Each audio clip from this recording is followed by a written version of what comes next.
नमस्कार दोस्तों, स्वागत है आप सभी लोग का आज के एक और शानदार वीडियो में।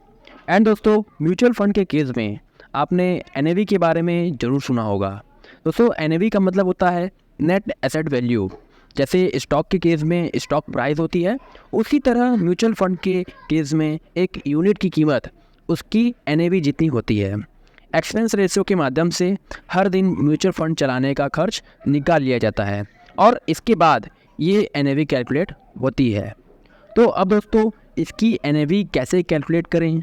देखिए दोस्तों, दिए समय में जो म्यूचुअल फंड पोर्टफोलियो में अलग अलग सिक्योरिटीज़ हैं, जैसे कि stocks, bonds, deposits and others, इन सब की कीमत में से अगर हम उस दिन म्यूचुअल फंड चलाने का खर्च निकाल लें और इससे यदि हम टोटल नंबर ऑफ़ यूनिट्स, यानी वो सारे यूनिट्स मतलब उस म्यूचुअल फंड के अलग अलग इन्वेस्टर्स के पास हैं, उससे अगर हम डिवाइड करें तो हमें उस दिन की एनएवी मिलेगी।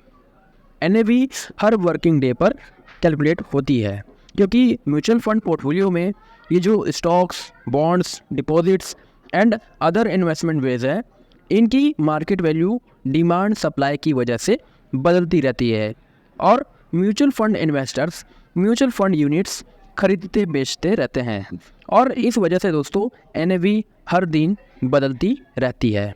चलिए दोस्तों, एक उदाहरण की मदद से एनएवी को समझने की कोशिश करते हैं। मान लीजिए एक जेड नाम का एक म्यूचुअल फंड है, तो उसकी एनएवी कैसे कैलकुलेट होगी? दोस्तों, अब आप जानते हैं कि एक्सपेंस रेशियो के माध्यम से म्यूचुअल फंड चलाने के खर्च हर दिन निकाल लिए जाते हैं।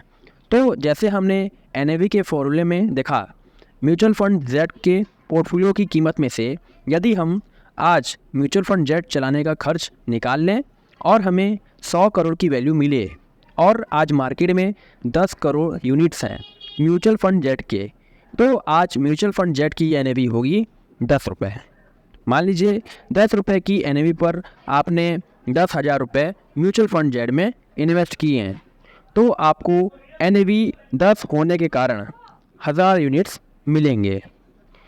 कुछ दिनों के बाद यही एनएवी बढ़कर 12 रुपये हो जाती है और अगर आज आप अपने म्यूचुअल फंड जेड की यूनिट्स बेचना चाहें तो आपको 12,000 रुपये मिलेंगे। दोस्तों, म्यूचुअल फंड एनएवीज आपको फन फैक्ट सीट्स, अलग अलग वेबसाइट्स एंड और भी जगहों पर मिल सकती है।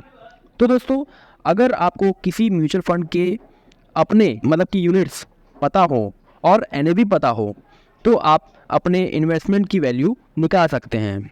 अब जो आप अपने सामने देख रहे हैं, ये टेबल दर्शाता है कि जब आप लिक्विड, डेट और इक्विटी म्यूचुअल फंड्स में निवेश करते हैं तो आपकी इन्वेस्टमेंट कल की एनएवी पर, आज की एनएवी पर या फिर आने वाले दिन की एनएवी पर कैलकुलेट होती है।